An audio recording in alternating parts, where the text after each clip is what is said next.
Hello, je suis Annie Haaleboek et je vais vous raconter mon histoire.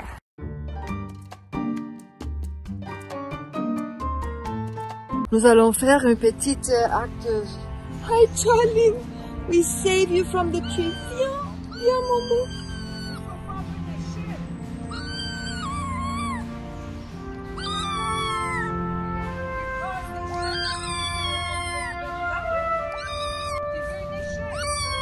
Si.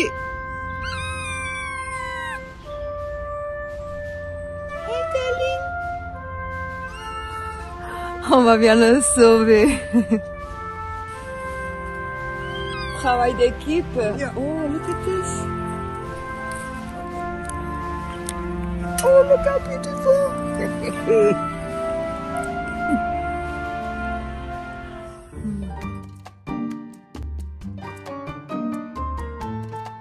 Viens, je te montre quelque chose d'extraordinaire, un arbre extraordinaire. Regarde, comme il est grand. Wow.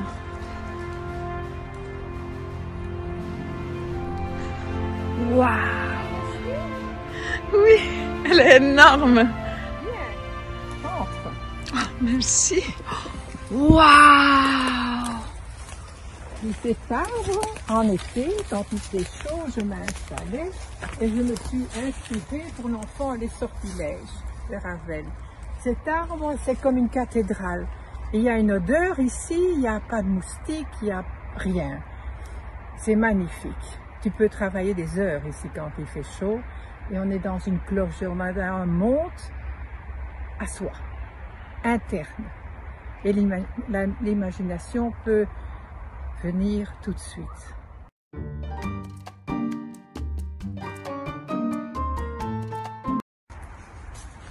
Hello, je suis Annie Haaleboek et je vais vous raconter mon histoire. J'ai eu une jeunesse très pauvre après la guerre, seule avec ma mère, et je me suis dit, j'avais du talent et je deviendrais artiste. Et j'ai dû demander l'avis de personne. Donc, je suis devenue celle que je suis. Et ça, je crois que c'est une bonne chance d'avoir eu une jeunesse triste, pauvre, parce que ça m'a appris tellement de choses. Et je sais comme artiste, tu peux arriver partout. Il suffit d'attraper la balle au vol qui rentre et d'être la première. Donc, j'ai eu très jeune du succès comme peintre. Et puis, je suis arrivée à la télévision parce que peindre, on est seul dans son atelier et on aimerait quand même partager quelque chose avec les gens. Donc voilà, j'ai commencé par les costumes, le décor à la télévision. J'ai fait des tas de choses dans les 5 studios d'affilée. Et puis, je suis allée vers l'opéra et la mise en scène d'opéra. Et les décors et costumes et mise en scène, tout à fait, pour les 150 ans de la Belgique, Idoméneo. Et puis, je suis allée à l'étranger, et maintenant je suis vieille, enfin plus ou moins, et j'ai construit mon atelier, j'ai ma maison, j'ai mes 2 maisons, et je suis très heureuse d'être moi. Et je souhaite à tous les jeunes artistes de faire comme moi, de ne pas réfléchir et de faire tout bonnement, de faire rapidement.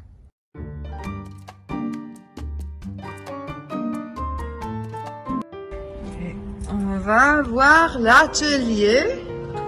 Ça, c'est mon salon.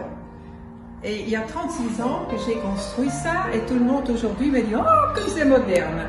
Et c'est tout bonnement parce que le plafond ne repose pas sur les murs. Et je voulais voir le soleil et la lune tous les jours. Et donc, je voulais voir la terre qui tourne autour de moi. Et quand je me réveille, que je vois au moins où est la lune et où est le soleil, que je puisse m'orienter. Je trouve que c'est très important dans la vie de pouvoir s'orienter. Donc j'ai construit ça. Et puis, mon atelier, j'avais besoin d'espace. Donc mes peintures sont partout. Et mon atelier, tu me suis?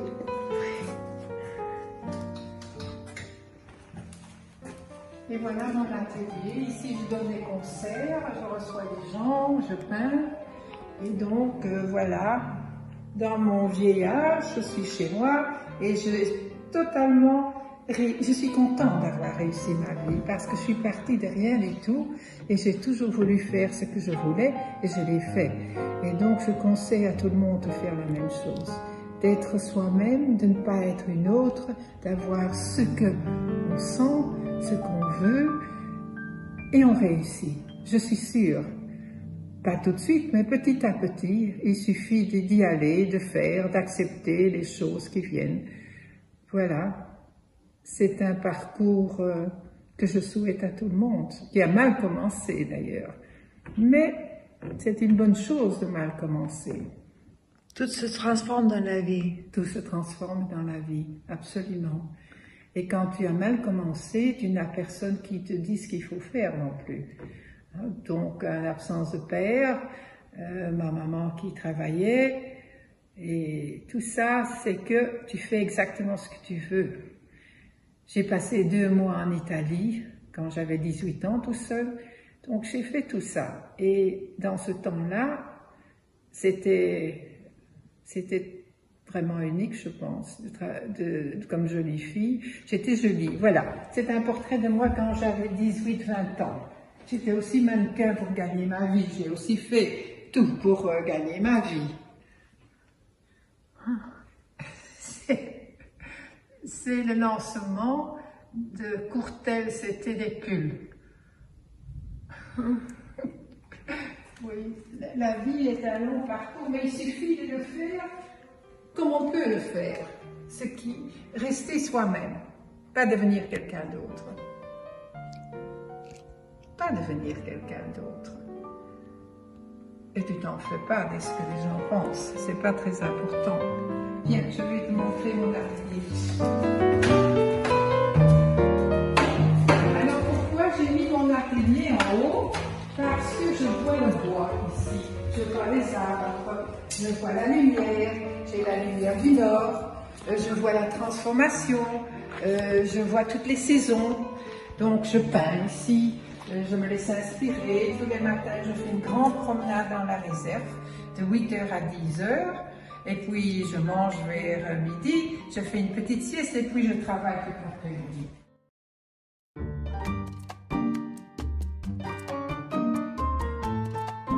Pouvez-vous donner un conseil à vous-même maintenant, avec tout ce que vous avez appris dans votre vie, à vous plus jeune? Oui, je peux donner un conseil. Si on veut faire quelque chose, il faut y aller. Et quand j'ai voulu faire de la régie et de scénographie d'opéra, j'ai pris ma petite radio, c'était en 74, c'était l'année Ravel, et je suis allée voir le directeur de l'opéra qui m'a pas reçu tout de suite. J'ai attendu, j'ai redemandé, je suis pas partie, que finalement, au bout de la journée, il m'a reçu en se disant qu'elle va me fiche la paix, celle-là. Et puis, j'ai mis la petite radio, j'ai dit, voilà, je voudrais faire l'enfant les sortilèges. Et je l'ai convaincu. Et voilà, c'est là que c'est parti. Et puis, l'enfant les sortilèges était un grand succès. Paul Damblon, qui faisait l'enfant les sortilèges à la radio.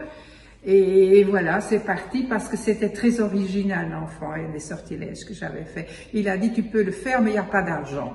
Et alors, j'ai employé tous les lifts et tout ce qu'il y avait dans l'opéra, et j'ai fait les costumes dans du treillis avec des vieilles gélatines dedans, et par exemple, la montre, je l'ai fait dans des morceaux de ressorts et des choses comme ça, donc je l'ai fait dans du treillis.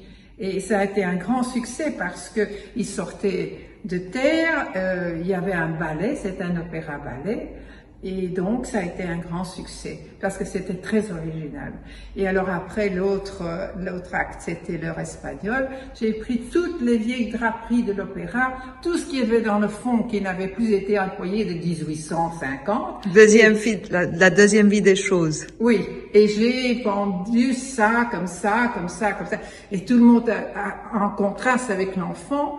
C'était tellement touffu, plein de rideaux et de poussière. J'ai fait un petit horloger en Espagne, de l'heure espagnole, et c'était aussi un succès. Donc, ma carrière est partie à l'opéra là.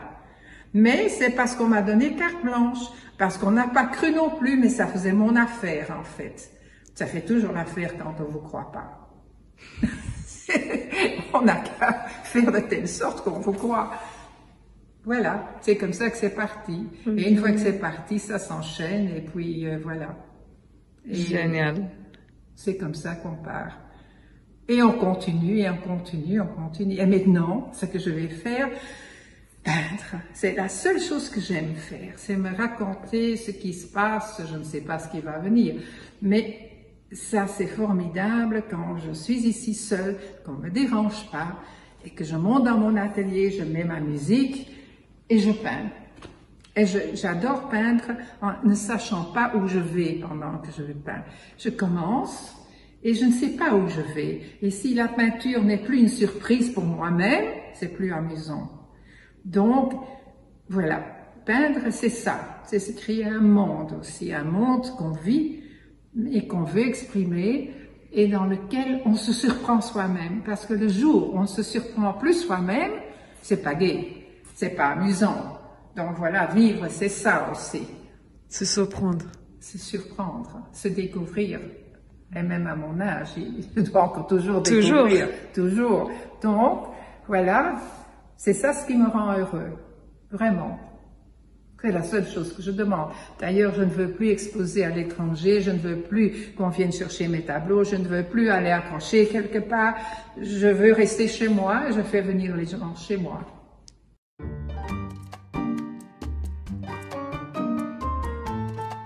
Merci Annie Hallebroek. Nous sommes bien à Anvers et pour Valeurs Suisse Institut qui est heureux de vous présenter encore une femme qui a plein de succès et notre but c'est de partager les histoires qui puissent vous inspirer dans la vie. Et donc merci Annie. C'est moi qui te remercie. Merci beaucoup. Merci. Donc, soyez vous-même, oui, soyez voilà. Vous-même, suivez votre rêve. Votre instinct, y aller, même si les gens disent, oui, j'ai eu un bureau d'architecture qui a construit ma maison et qui a dit, mais madame, personne ne voudrait habiter dans une maison comme ça, où on est tout à fait ouvert, où on voit dans la nature, où on voit tout, et on ne peut pas se cacher. Mais je me demande pourquoi je dois me cacher. Je suis bien comme ça. Moi, j'aime ça. Moi, j'aime ça. Donc, voilà. C'est comme ça. Il ne faut pas vivre pour les autres. Quand on est bien, on rend les autres heureux aussi. Il ne faut pas vivre pour les autres, il faut faire ce que le cœur te dit. Oui, absolument. Et tu sais, la vie, elle est courte. Et il y a tellement de choses à faire, et des choses amusantes. Il faut vivre. Surtout s'amuser toujours, il faut toujours s'amuser. Oui, oui, mais les choses sont amusantes. Un jour dans une interview, j'ai dit, on me paye beaucoup pour faire des choses qui m'amusent. Et il y a des gens que ça a choqué, parce que les gens, ils se disent, nous on travaille. Toi tu t'amuses, mais nous on travaille. Mais je vois pas pourquoi on peut pas s'amuser en travaillant. J'aime pas ce mot travail d'ailleurs. J'aime pas. Juste, on va s'amuser alors. On va s'amuser, on va s'amuser. On va bien s'amuser. Et quand on s'amuse, on est très bien. On est bien quand on s'amuse. Quand on s'amuse pas, on n'est pas bien. Donc il faut s'amuser. Toujours. Et toujours. On va s'amuser alors. Il faut prendre un bal au bon. Hein. Toujours un improviste.